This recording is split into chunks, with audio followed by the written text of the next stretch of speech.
Hello dear students, welcome once again to my YouTube channel. आप सबका मेरे YouTube channel पर एक बार फिर से स्वागत है। I hope you are safe and healthy at your homes. Well, in this video we will be discussing a very important topic of English grammar, and that is the conjunctions. So without any delay, let's start the conjunctions. Here we are. Please look at the screen. Dear students, before we start, we should read some given sentences carefully. Here, see the first example. Read it. Rohan and Sohan went to market. Next sentence. Reena gave me a book and a pencil. Third sentence. She will cooking food when I reached there. And the fourth sentence. I went to see her, but she was not at home. अब students देखिए यहाँ पर ये रोहन और ये है सोहन, इन दोनों को जोड़ा किस वर्ड से है? एंड से। Next, Reena give me a book and A pencil. अब ये जो ए बुक है और ए पेंसिल है, इसको किस वर्ड ने जोड़ा है? एंड ने। इन द थर्ड सेंटेंस सी, ये बेटा मैंने सी गलत लिख दिया, ये वाला सी आएगा SHE। She was cooking food when I reach there. अब देखो यहाँ पे ये वैन है, ये एक तो कंप्लीट सेंटेंस को इधर वाले कंप्लीट सेंटेंस से आई रीच देयर से जोड़ रहा है, तो मतलब ये पूरे कंप्लीट सेंटेंसेस को भी जोड़ सकता है। यहां पर केवल वर्ड ही थे, रोहन एंड सोहन।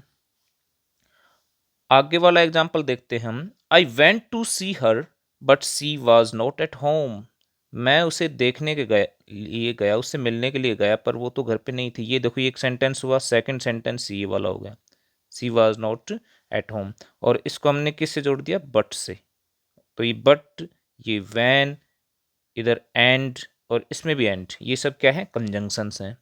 आगे देखो एक और एग्जाम्पल देखो अभी। The frog lives in water as well as on land.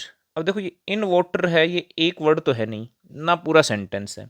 इधर ऑन लैंड है, ना तो पूरा सेंटेंस है, ना ही एक सिंगल वर्ड है। तो ये क्या कहलाता है? टू या मोर देन टू वर्ड्स का कॉम्बिनेशन क्या कहलाता है? फ्रेज। तो एक फ्रेज ये हुआ, एक फ्रेज क्या हुआ? On land.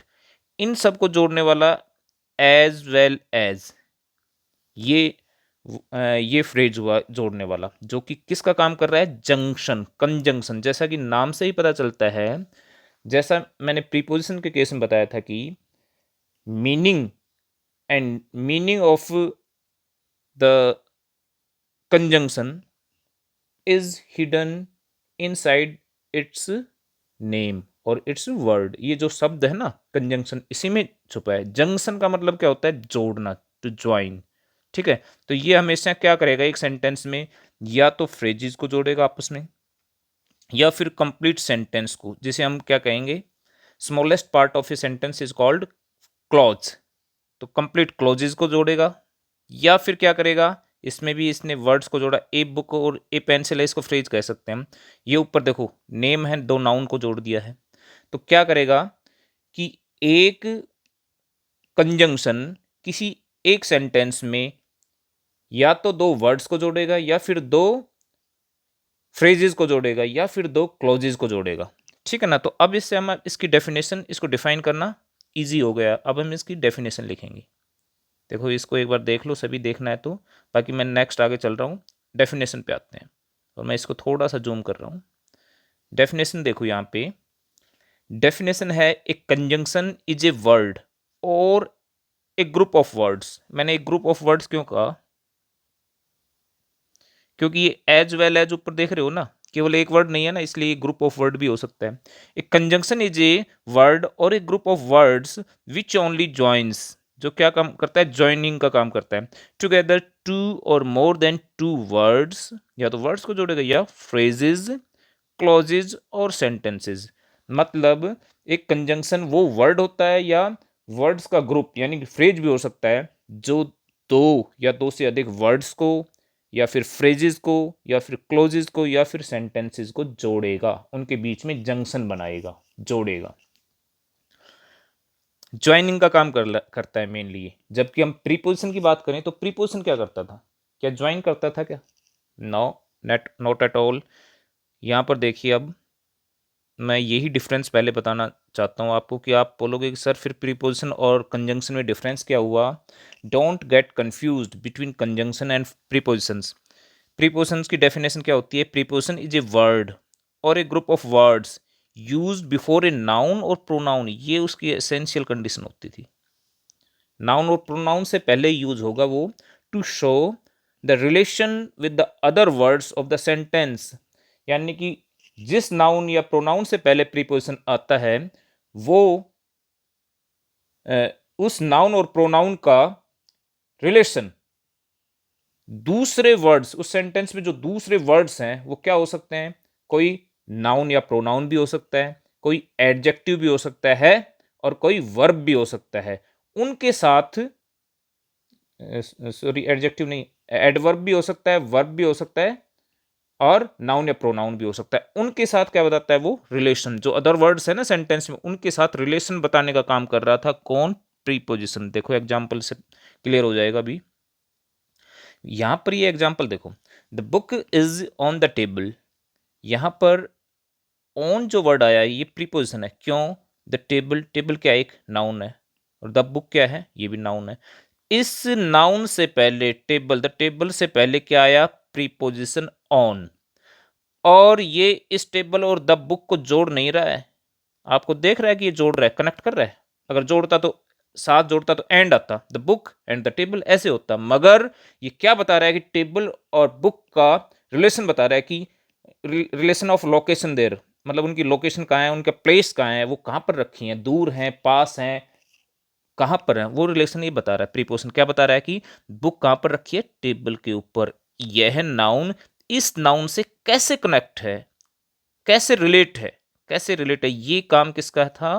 प्रीपोजिशन का था। ये बताना कि जिस नाउन से या प्रोनाउन से पहले ये प्रीपोजिशन लगी होती है, ये उस नाउन और प्रोनाउन की दूसरे नाउन या प्रोनाउन या वर्ब या एडवर्ब से रिलेशन क्या है ये बताने का काम होता है इसी प्रीपोजिशन का।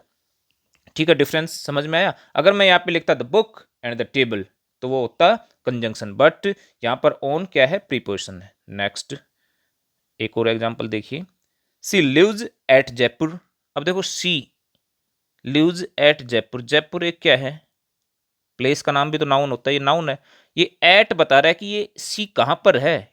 जयपुर से इस सी का, इस प्रोनाउन का क्या कनेक्शन है, क्या रिलेशन है कि सी यहाँ पर रहती है। जो प्रोनाउन है ना सी, इस ये यहां पर रहती है, ये इसका रिलेशन है। तो ये कौन बता रहा है? At, preposition. तो इस जयपुर का इस सी से क्या रिलेशन है वो बता रहा है प्रीपोजिशन एट। ऐसे ही राजस्थान, इन राजस्थान, देखो बिगर प्लेस के लिए इन आता है, स्मॉलर प्लेस के लिए एट, तो यहाँ पे इन लगाया राजस्थान से पहले। अब राजस्थान से इसका क्या कनेक्शन है? वो राजस्थान के जयपुर में रहती है, तो ये भी इस सी के साथ क्या रिलेशन है, इन वही बता रहा है। राजस्थान का सी के साथ क्या रिलेशन है वो इन प्रीपोजिशन बता रहा है। तो बेटा ये तो हुई बात प्रीपोजिशन की। आप प्रीपोजिशन और कंजंक्शन में कभी भी कंफ्यूज मत होना। देखिए नेक्स्ट एग्जांपल्स देखते हैं, फिर और क्लियर होगा।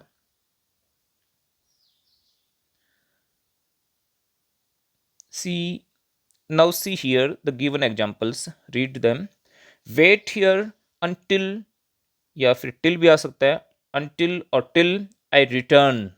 अब देखो यहां पर क्या हुआ, मैंने पढ़ाया था until और till, आपको प्रीपोजिशन में पढ़ाया था, मगर इस सेंटेंस में तो ये मैंने क्या लिखा हुआ है कि ये क्या है? कंजंक्शंस हैं। तो कैसे हुआ बेटा, यही देखना है। until आई रिटर्न, अब ये आई रिटर्न देखो, प्रीपोजिशन की मैंने एसेंशियल कंडीशन आपको बताई कि वो हमेशा एक नाउन या प्रोनाउन से ही पहले आएंगी। वो नाउन चाहे जेरंड हो सकता है आईएनजी फॉर्म में, वो वर्ब नहीं होती, वो आईएनजी फॉर्म में एक नाउन का काम कर रहा है, तो वहां पे भी आ सकते हैं, बट नाउन या प्रोनाउन से ही पहले आएंगी। ये यहां पर टिल और अनटिल क्या किसी नाउन या प्रोनाउन से पहले है? नहीं। अनटिल आई रिटर्न, इससे पहले है, ये पूरा जबकि क्लोज का काम करता है, और वो भी नाउन क्लोज का काम नहीं कर रहा है ये यहाँ पे। किसका है? एडवर्ब क्लोज ऑफ टाइम का। ठीक है, तो ये अनटिल है या टिल इस से पहले आया है। ये आई अगर हम अकेला आई लगाते, बोलते कि सर ये प्रोनाउन हो गया, तो कैसे इसकी कोई सेंस निकलती क्या? वेट हियर अनटिल आई, उसका कोई मतलब निकलता है? नो। तो ये इससे आप सेंस क्या निकलती है? ये तो किससे पहले? आई रिटर्न, कंप्लीट सेंटेंस जो क्लोज है ना, आई रिटर्न, उससे पहले आया है, तो इसका मतलब एक कंजंक्शन है। और ये इधर वेट हियर, ये भी एक इंपेरेटिव सेंटेंस है। ये इसका सब्जेक्ट हिडन होता है, यू वेट हियर, ऐसा बोला जाता है, यू जो कि हिडन है, यू वेट हियर। और इधर आई रिटर्न, इन दोनों के बीच में, इन दोनों फ्रेजेस इस सॉरी क्लोजेस के बीच में, इन दोनों ने, अनटिल ने या फिर टिल ने, कोई भी एक ले लो, उसने क्या बनाया है? एक जंक्शन बनाया है, इन दोनों को जोड़ा है। दैट्स मीन ये क्या है? कंजंक्शन है। ठीक है, अगर मैं बात करता कि सर, आप पूछो कि सर अनटिल और टिल का एक एग्जांपल दीजिए जिसमें वो preposition as a preposition use होगा, तो लो example. I shall wait for the principal, मैं प्रिंसिपल के लिए वेट करूंगा टिल इवनिंग, इवनिंग तक। अब इवनिंग क्या हुआ बेटा? यहाँ पे कोई फ्रेज तो नहीं है, नहीं, क्या है? केवल नाउन है, और नाउन से पहले क्या आता है? प्रीपोजिशन। ये नाउन किसी दूसरे नाउन से, कौन से? ये इस नाउन का मेरे से और प्रिंसिपल से, दोनों से, इनसे, नाउन और प्रोनाउन है ना, इनसे, और ये वर्ब है वेट, इनसे रिलेशन बता रहा है। इस इवनिंग का इस वेट से, यानी कि वेट कब तक किया जाएगा? वेट वर्ब है ना, वर्ब से भी रिलेशन बताता है ये नाउन का। तो ये टिल इस नाउन का इस वर्ब के साथ क्या रिलेशन है, ये सब बता रहा है, तो इसलिए क्या हुआ? ये प्रीपोजिशन हुआ। ठीक है, ऊपर क्या था? कोई नाउन नहीं था, जबकि एक फ्रेज था, फ्रेज से पहले आया तो क्या था? कंजंक्शन। क्योंकि प्रीपोजिशन कभी भी फ्रेज से पहले नहीं आती, वो नाउन या प्रोनाउन से पहले आती है। अब देखो ऊपर, यहाँ पे स्थिति बिल्कुल क्लियर होने वाली है। क्यों? क्योंकि एक एग्जाम्पल ऐसा जिसमें एक कंजंक्शन है, दूसरा प्रीपोजिशन। राम एंड श्याम, देखो दो हैं, राम एंड श्याम, इन दोनों को जोड़ने वाला वर्ड क्या हुआ? दो नाउन को जोड़ने वाला वर्ड क्या होता है? जोड़ने वाला, ऐड करने वाला वर्ड हमेशा कंजंक्शन, उनके बीच में जंक्शन बनाने वाला, जंक्शन का मतलब होता है जोड़। ठीक है, तो कंजंक्शन हुआ ये। अब वो दोनों क्या कर रहे हैं? उनकी पोजीशन बताने वाला वर्ड क्या होगा? उनकी उनकी पोजीशन बताने वाला, उनका रिलेशन बताने वाला दूसरे वर्ड से, दूसरे नाउन या प्रोनाउन से बताने वाला। जैसे ये मी है, ये एक प्रोनाउन है, तो मेरी, यानी कि मेरी स्थिति कहाँ है इनके केस में, श्याम और राम के रेस्पेक्ट में, कहाँ है? ये दोनों मेरे पीछे बैठे हैं और मैं इनके आगे हुआ, तो मेरा रिलेशन वो इस राम और श्याम के साथ बता रहा है। कौन? Behind word.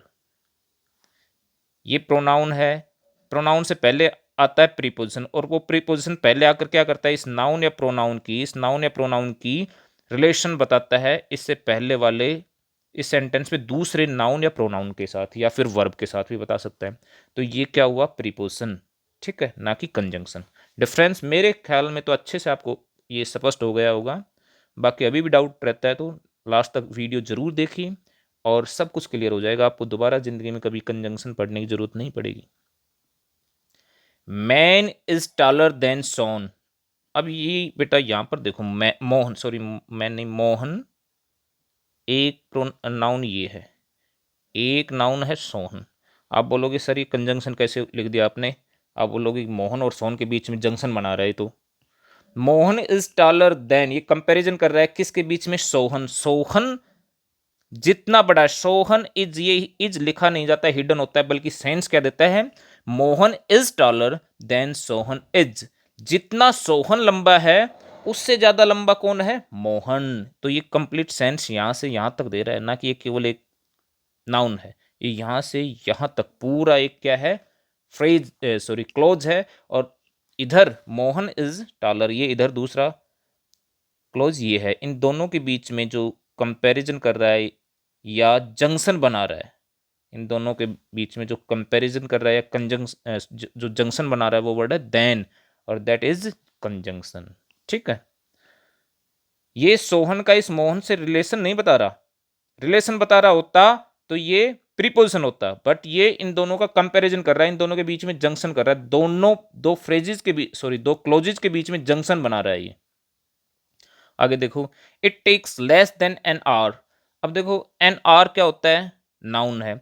नाउन से पहले क्या आता है? केवल नाउन से पहले प्रीपोजिशन आएगा। इट टेक्स, ये समय लेता है, 1 घंटे से कम समय लगता है इसमें, 1 घंटे से भी कम समय लगता है। तो ये देन यहाँ पे आप कोई कंपैरिजन नहीं कर रहा, ना कोई जंक्शन बना रहा है। ये क्या कर रहा है? ये इस नाउन या प्रोनाउन का रिलेशन वर्ड के दूसरे इट से, नाउन या प्रोनाउन से इसका रिलेशन बता रहा है, और दैट इज कॉल्ड प्रीपोजिशन। और ऐसा वर्ड क्या कहलाता है? Preposition. I am taller than her. अब देखो बेटा, सेंस वैसी है ना, ऊपर जैसे मोहन और सोहन का कंपैरिजन किया था, Mohan is taller than Sohan is, मगर यहाँ पे देखो आई एम टॉलर, ये क्या हुआ? क्लॉज। इधर हर के आगे हम हर इज ऐसे नहीं लिख सकते। ऐसा होता अगर सी इज होता तो हम मान लेते कि देन किसका काम कर रहा होता वहां पे? कंजंक्शन का। मगर यहाँ पे ये नहीं है। क्या है यहाँ पे? हर है, जो कि प्रोनाउन है। तो प्रोनाउन या नाउन से पहले जब वर्ड आएगा तो किसका काम करेगा? प्रीपोजिशन का। मीन्स ये हर प्रोनाउन का इस आई प्रोनाउन से क्या रिलेशन है वो बता रहा है ये देन। तो ये क्या हुआ? एक प्रेपोजिशन। नेक्स्ट एग्जांपल देखिए, I am taller than she is. मैं लंबा हूं किससे? जितना वो लंबी है उससे ज्यादा।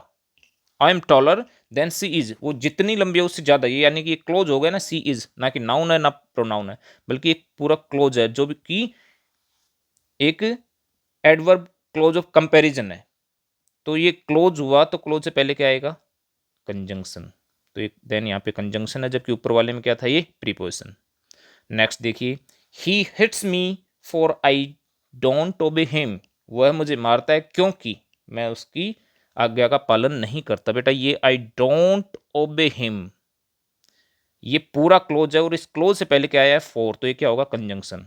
He hits me for I. ऐसा हो सकता है कि अकेला अकेला अगर हम प्रोनाउन लगाते और कहते कि सर प्रोनाउन से पहले आ गया प्रीपोजिशन है, सेंस निकली आई he hits me for I? नहीं, इसलिए ये अकेला आय ना होकर के ये पूरा एक सेंटेंस, या जिसे हम कहेंगे क्लोज है, और क्लोज से पहले ये कंजंक्शन का काम कर रहा है फॉर यहाँ पे, जो जिसका अर्थ क्या निकल रहा है? के लिए नहीं, बिकॉज, एज, क्योंकि। इसका मीनिंग यहाँ पे क्या निकल रहा है? बिकॉज जैसा निकल रहा है।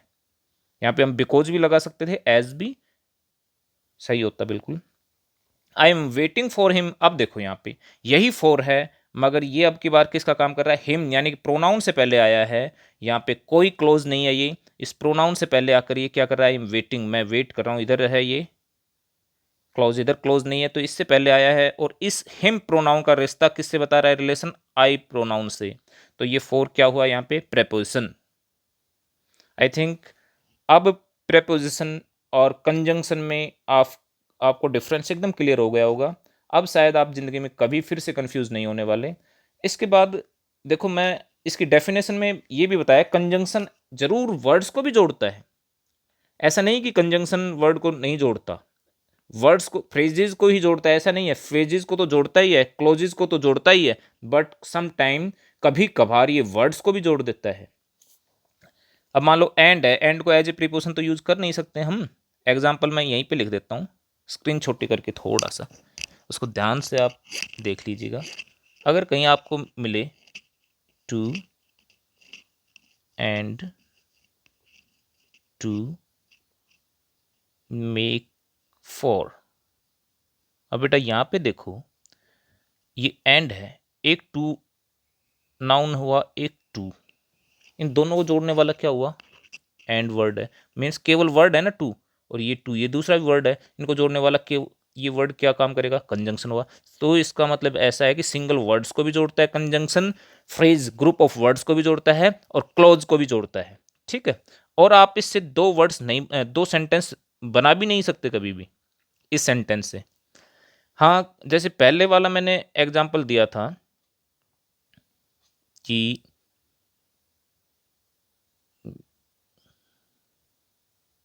ये थर्ड पेज आ गया था बेटा, एक मिनट में फर्स्ट पेज पे चलूँ। जैसे मैंने फर्स्ट एग्जांपल दिया था यहाँ पे, Rohan and Sohan went to market. अब यहाँ पर देखो, आपको क्या लग रहा है? ये रोहन या सोहन को जोड़ रहा है, या दो केवल इन नाउन्स को जोड़ रहा है, या क्लोजेज को भी? ये यहाँ पे आप इसको अगर थोड़ा सा अलग करके लिखो दोनों सेंटेंस को, तो ये आपको नजर आएगा कि ये यहाँ पे क्लोजेज को जोड़ रहा है। रोहन एंड सोहन, रोहन और सोहन दोनों ही स्कूल जा रहे हैं, सॉरी मार्केट जा रहे हैं, तो आप ऐसे भी लिख सकते हो ना, Rohan went to market, went to market. एक बात तो ये हुई।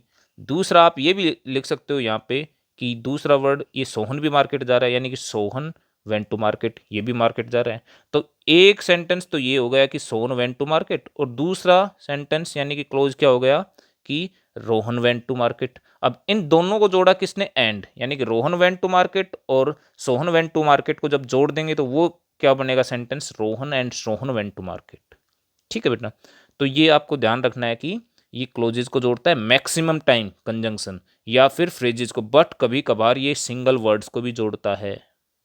जैसे कि मैंने अभी ये लिख के बताया, 2 and 2 मेक 4, इसको आप स्प्लिट नहीं कर सकते 2 सेंटेंसेज में। 2 and 2 मेक 4 को कभी भी आप 2 सेंटेंसेज में स्प्लिट नहीं कर सकते। जैसे मैं बोलूं Sohan and Mohan are brothers, इसको आप स्प्लिट कर सकते हो क्या, नहीं कर सकते। Sohan and Mohan are brothers, Mohan is brother, Sohan is brother, ये कोई अलग तो हुआ नहीं ना, कोई सेंस नहीं निकली ना। तो ऐसा होता है कि Mohan and Sohan are brothers means यहाँ पे दो वर्ड्स, केवल मोहन और सोहन को जोड़ा है इसमें, यहाँ पे कोई क्लोजेज को नहीं जोड़ा है इसने।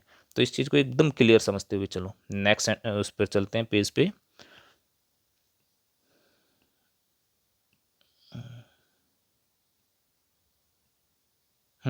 एग्जाम्पल, अब देखो यहाँ पे टिल, स्टे टिल मंडे, यहाँ पे टिल है, यहाँ पे इम्पेरेटिव सेंटेंस है, ये यू हिडन होता है इसमें सब्जेक्ट अपने आप में। You stay till Monday, Monday noun है तो मंडे से पहले आने वाला प्रीपोजिशन नहीं होगा, क्या होगा ये यहाँ पे, सॉरी कंजंक्शन नहीं होगा, क्या होगा preposition. We shall stay here till you return, till you return ये पूरा क्लोज है, तो इससे पहले ये किसका काम करेगा, कंजंक्शन का। इधर वी सेल स्टे हियर, इस क्लोज को इस क्लोज से जोड़ने वाला वर्ड है यहाँ पे till. The dog ran after the cat, अब ये देखो डॉग किसके पीछे भागा है, डॉग एक नाउन, द कैट के पीछे, इधर ये नाउन है, इसका रिश्ता ये आफ्टर वर्ड किसके साथ बता रहा है, इस डॉग के साथ, कि वो इसकी पोजीशन क्या है, इसकी लोकेशन क्या है, कि वो उसके पीछे दौड़ रहा है। इस सेंटेंस में बता रहे कैट आगे दौड़ रही है और पीछे उसका पीछा कौन कर रहा है, कुत्ता। तो उनकी पोजीशन बताने वाला क्या होगा, प्रीपोजिशन, और प्रीपोजिशन है तो आफ्टर यहाँ पे क्या है, प्रीपोजिशन है। He stood before the painting, painting noun है तो इससे पहले क्या आएगी, प्रीपोजिशन, सही है। बट यहाँ पे देखो थिंक बिफोर, यानी कि ये वही है imperative sentence, you think before, एक हुआ क्लोज ये, यू स्पीक, और एक हुआ क्लोज ये, दो क्लोज के बीच में प्रीपोजिशन नहीं होता, बिफोर जंक्शन बनाता है, यानी कि कंजंक्शन जंक्शन बनाता है उनके बीच में। तो बिफोर यहाँ पे क्या हुआ, कंजंक्शन, ऊपर बिफोर क्या था, प्रीपोजिशन, दो क्लोजेज के बीच में। I reached after the train had gone, यहाँ पे देखो बेटा ये क्लोज है कंप्लीट, आई रीच्ड ये भी क्लोज है, इन दोनों को जोड़ने वाला आफ्टर क्या हुआ, कंजंक्शन। तो अब आपकी स्थिति बिल्कुल क्लियर हो चुकी है कि प्रीपोजिशन और कंजंक्शन में क्या डिफरेंस होता है। अब हम जल्दी से आगे बढ़ते हैं, काइंड्स ऑफ कंजंक्शन पे आते हैं। देखिए बेटा, conjunction mainly can be divided into 2 classes, ठीक है, conjunctions are divided into 2 classes. Mainly की बात करूं मैं, मुख्य रूप से जो आपके लेवल की है उसमें केवल 2 ही क्लासेज होती हैं। First one is coordinating conjunction, दूसरा है सबऑर्डिनेटिंग कंजंक्शंस। इस वीडियो में हम केवल कोऑर्डिनेटिंग कंजंक्शंस पढ़ने वाले हैं, सबऑर्डिनेटिंग कंजंक्शंस पार्ट 2 वीडियो में पढ़ेंगे, जिसके पहले थोड़ा सा इंट्रोडक्शन आपको क्लोजेज के बारे में दिया जाएगा कि प्रिंसिपल क्लोज क्या होता है, सबऑर्डिनेट क्लोज क्या होता है, सबऑर्डिनेट क्लोज से पहले क्या लगता है, सबऑर्डिनेट कंजंक्शन। और कोऑर्डिनेटिंग कंजंक्शन कब लगते हैं, दो क्लोजेज को, दो इक्वल रैंक के जो क्लोज हैं, दोनों ही प्रिंसिपल हैं क्लोज, दोनों ही मेन क्लोज हैं, उन दोनों को जोड़ने के लिए लगता है कोऑर्डिनेटिंग कंजंक्शन। देखो अब एक बार यहाँ पे coordinating conjunctions join together clauses of equal rank और इंपॉर्टेंस, मतलब इक्वल रैंक, बराबर रैंक वाले, दोनों की इंपॉर्टेंस इक्वल है, यानी कि दोनों ही मेन क्लोज हैं, दोनों ही अपने आप में मेन क्लोज हैं, और दोनों ही इंडिपेंडेंट हैं क्लोज। दोनों का मीनिंग विदाउट दूसरे के, बिना दूसरे के अकेला इंडिपेंडेंट मीनिंग होता है, फुल मीनिंग होता है दोनों का ही। तो दो इक्वल रैंक के क्लोजेस को या इक्वल इंपोर्टेंसेस के दो क्लोजेस को जोड़ने वाला कंजंक्शन कहलाता है कोऑर्डिनेटिंग कंजंक्शन। देखो बर्ड्स फ्लाई, बर्ड्स उड़ते हैं, फिश स्विम, और फिश क्या करती है, तैरती हैं। इक्वल रैंक के हैं, कोई कमी है इसमें, सेंटेंस बराबर इक्वल रैंक के है ना, दोनों ही अपने आप में मेन है। अच्छा मैं फिश स्विम इसको हटा दूं, फिश स्विम को, तो बर्ड्स फ्लाई, क्या इसका मीनिंग नहीं निकल रहा अपना आपने, इंडिपेंडेंट है ना। ये बर्ड्स फ्लाई अपने मीनिंग के लिए दूसरे क्लोज पर डिपेंड नहीं कर रहा। जब दोनों ही इक्वल रैंक के क्लोजेस को जोड़ने वाला कंजंक्शन हो बीच में, तो वो कहलाता है कोऑर्डिनेटिंग कंजंक्शन। और जब एक क्लोज दूसरे क्लोज में पे डिपेंड करता है अपने पूरे मीनिंग के लिए, फुल मीनिंग के लिए, तब वहां पे स्थिति अलग हो जाएगी। वहां पर एक क्लोज तो मेन क्लोज होता है, और एक क्लोज होता है सबऑर्डिनेट क्लोज, जो कि उस मेन क्लोज पर अपने कंप्लीट मीनिंग के लिए डिपेंड करता है। तो वहां पे सबऑर्डिनेटिंग कंजंक्शन जोड़ेंगे, वो हम नेक्स्ट वीडियो में पढ़ने वाले हैं। इसमें केवल अभी हम कोऑर्डिनेटिंग कंजंक्शन ही पढ़ेंगे। ही is slow but he is sure, he is sure, he is slow, दो बातें उनको बट से हमने जोड़ दिया, तो बट क्या हुआ, coordinating conjunction. She was find, उसे एक तो फाइन किया गया, दूसरा क्या किया गया, एंड इम्प्रिजन्ड। उसे सी वाज फाइंड, दूसरा सब सेंटेंस बने तो क्या लिखेगा, सी वाज इम्प्रिजन्ड। उसे फाइन किया गया और उसको कैद कर दी गई उसकी, ठीक है ना, सी वाज इम्प्रिजन्ड। अब देखो यहाँ पे एक तो था सी वाज फाइंड, एक था सी वाज इम्प्रिजन्ड, इसको हमने एंड से जोड़ दिया, तो ये क्या काम हुआ, क्या बन गया, she was find and imprisoned. Direct ये लिखने की जरूरत नहीं है, तो ये बन गया कोऑर्डिनेटिंग कंजंक्शन। आगे देखो ही वाज, और एक बात सुनो, कोऑर्डिनेटिंग कंजंक्शन से जुड़ा हुआ सेंटेंस, दो क्लोजेज, किस सेंटेंस का फॉर्मेशन ले लेता है, वो सेंटेंस बन जाता है कंपाउंड सेंटेंस। मतलब आप यहां पर कंपाउंड सेंटेंस पढ़ रहे हो, ये जो है सेंटेंस, ये कंपाउंड सेंटेंस था, ये वाला भी कंपाउंड सेंटेंस था, ये सब कंपाउंड सेंटेंस पढ़ रहे हो आप, ठीक है ना। He was both find and imprisoned. अब देखो he was find, he was imprisoned, इसको एक बार तो ऊपर हमने केवल एंड से जोड़ा था, अब हमने बोथ एंड से जोड़ दिया। He was both find and imprisoned, वो दोनों ही, उसको मतलब सजा भी हुई, जेल भी हुई, और उस पर जुर्माना भी हुआ।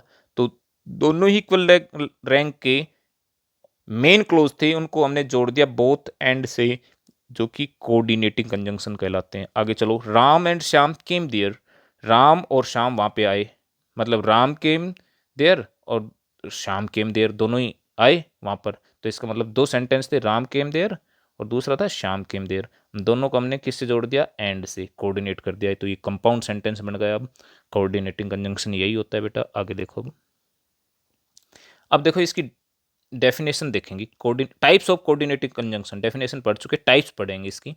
देखो बेटा इसकी मेनली टाइप होती हैं चार। फर्स्ट वन क्यूमुलेटिव और क्यूपुलेटिव कंजंक्शंस। क्यूमुलेट का मतलब होता है जोड़ना, इकट्ठा करना।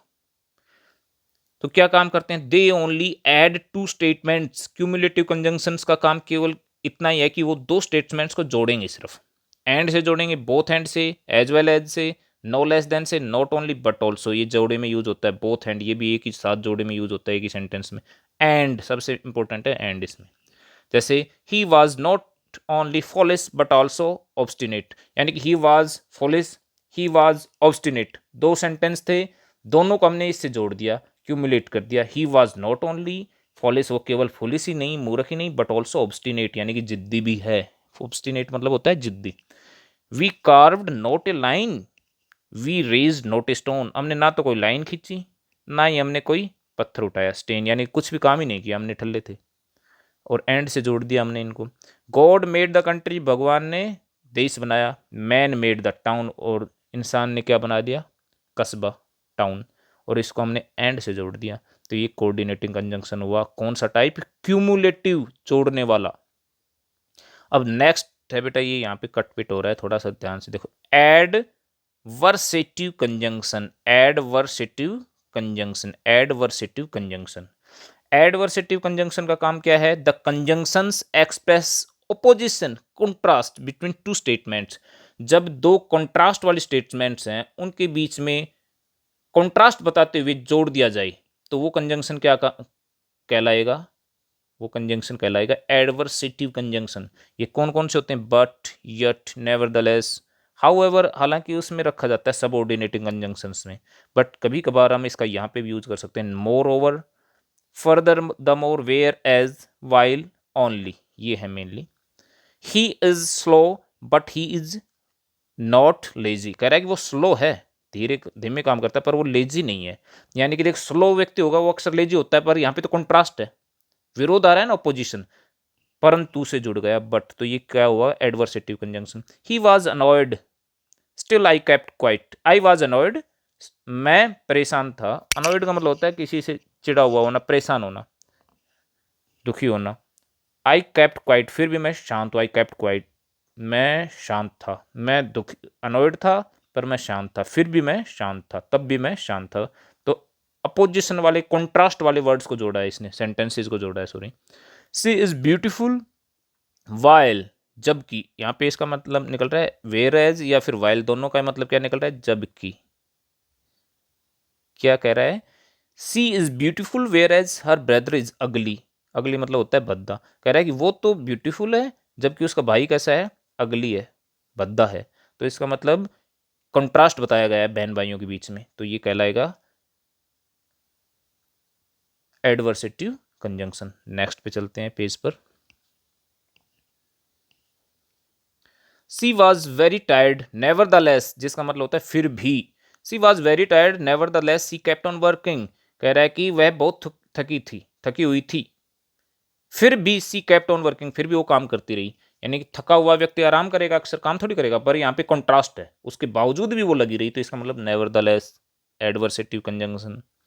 The movie got good reviews, however, हालांकि, इट वॉज वेरी लॉन्ग, जबकि बहुत लंबी थी फिर भी इसके अच्छे रिव्यू आए हैं। अक्सर लंबी मूवीज को पसंद कम करते हैं लोग, बट यहाँ पे तो ऐसा हुआ है, यानी कॉन्ट्रास्ट बताया गया है, तो हाउएवर से जोड़ देंगे। देखो, हाउएवर और नेवरदलेस का दोनों का सेम जगह यूज हो सकता है, बस एक चीज आपको ध्यान रखना है कि हाउएवर इज लेस फॉर्मल, ये कम फॉर्मल होता है, जबकि nevertheless is more formal and more emphatic, जब अधिक जोर देना हो किसी बात पे, फिर भी ऐसे वजनदार बात बनानी हो। सी वॉज वेरी टायर्ड, वो बहुत दुखी थी, फिर भी वो काम करती रही, फिर भी जोर दे के हम कहेंगे तो नेवर द लेस, और जनरली ऑर्डिनरी बात को रखेंगे तो हम however. The movie got good reviews however it was very long, हाँ फिर भी यार, हालांकि वो बहुत लंबी थी पर उसके फिर भी अच्छे रिव्यू मिल गए, बस नॉर्मल बोल रहे हैं हम इसको।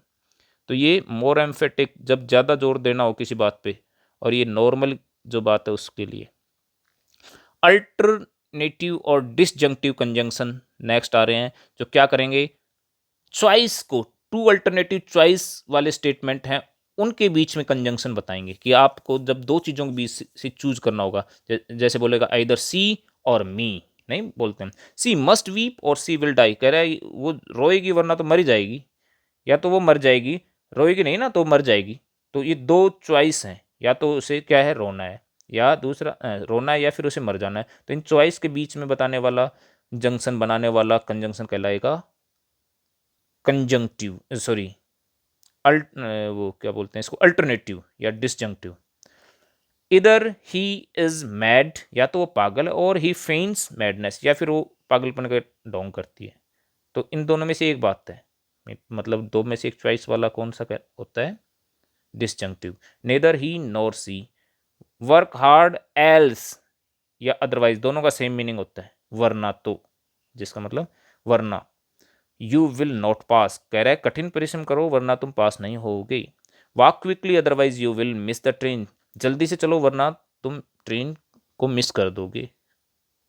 ठीक है, next and last of, next is illative clause, sorry conjunction लिखो ना बेटा, ये conjunction, illative conjunctions. Illative conjunctions क्या होते हैं, दे एक्सप्रेस इन्फ्रेंस, निष्कर्ष, रिजल्ट को बताएंगे ये।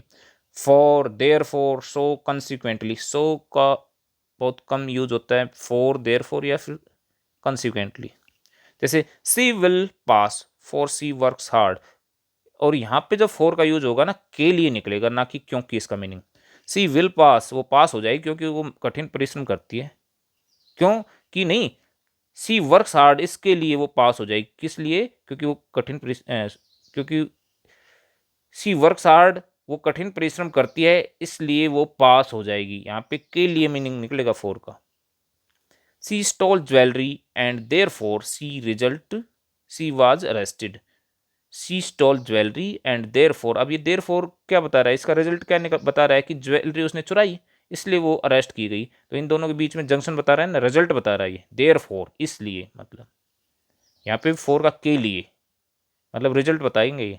He did not work hard so he failed, कह रहा है कि उसने परिश्रम नहीं किया, कठिन परिश्रम नहीं किया इसलिए वो फेल हो गया। तो परिणाम क्या निकला इस काम का, फेल होना। तो परिणाम बताने वाले, रिजल्ट बताने वाले, इन्फ्रेंस बताने वाले, निष्कर्ष बताने वाले जो कोऑर्डिनेटिंग कंजंक्शन है उनको हम इलेटिव कंजंक्शंस बोलते हैं। बेटा ये प्रैक्टिस से आपको एग्जाम्स में केवल फिल करने आएंगे तो आपको एग्जाम्पल समझ में आने चाहिए कि प्रैक्टिस होनी चाहिए आपको, आपसे टाइप्स वहाँ पे कोई नहीं पूछने वाला है, आपको ये फिल करने आने चाहिए, सही चॉइस आपको चूज करनी आनी चाहिए क्या फिल होगा। Now see sentences given below. अब देखो यहाँ पर खत्म हो गया पार्ट वन कोऑर्डिनेटिंग कंजंक्शंस। अब इसके बाद जो शुरू होगा वो होगा सबऑर्डिनेटिंग कंजंक्शंस, और वो हम पढ़ाएंगे नेक्स्ट वीडियो में। उससे पहले मैं एक थोड़ा सा इंट्रोडक्शन दे जाऊं कि डिफरेंस तो क्या होता है। Now see sentences given below. If he comes I shall go, यदि वह आती है, यदि वह आता है, आई शैल गो तो मैं जाऊंगा। अभी देखो कंडीशन बता रहा है, इफ इन दोनों को जोड़ रहा है, एक इधर ये क्लोज है, एक इधर ही, जिसे सबऑर्डिनेट क्लोज बोलेंगे, ये प्रिंसिपल क्लोज है, इंडिपेंडेंट होता है ये, इसका मीनिंग अपने आप में फुल होता है, ये बिल्कुल इंडिपेंडेंट क्लोज होता है, जिसे प्रिंसिपल क्लोज या फिर मेन क्लोज भी बोल देते हैं। ये किसी पर डिपेंड नहीं करता अपने मीनिंग के लिए। ये सबऑर्डिनेट क्लोज होता है जो कंजंक्शन से जुड़ा होता है, और सबऑर्डिनेटिंग कंजंक्शन से शुरू होता है जो, और जिसका मीनिंग अपने आप में पूर्ण नहीं होता उसके बिना, प्रिंसिपल क्लोज के बिना ये वाला क्लोज सबऑर्डिनेट क्लोज अधूरा होता है मीनिंग में। ही कम्स वह आता है, कोई मतलब निकल रहा है, आगे पीछे कोई बात ही नहीं, ही कम्स वह आता है। अरे मीनिंग तब देगा कि वह आता है, यदि वह आता है तो मैं जाऊंगा, यानी कि मैं जाऊंगा ये तो श्योर है मैं जाऊंगा, ये तो अपने आप में पूरा सेंस दे रहा है, आई सेल गो मैं जाऊंगा। बट कब जाऊंगा, यदि वह आता है, तो अब दोनों की मिलके कंप्लीट सेंस बनी है। तो इस टाइप वाले सेंटेंसेस तो कहलाते हैं कॉम्प्लेक्स सेंटेंस, जिसमें एक प्रिंसिपल क्लोज आए और एक सबऑर्डिनेट क्लोज आए, और दोनों ही क्लोज एक कंजंक्शन से जुड़े हों।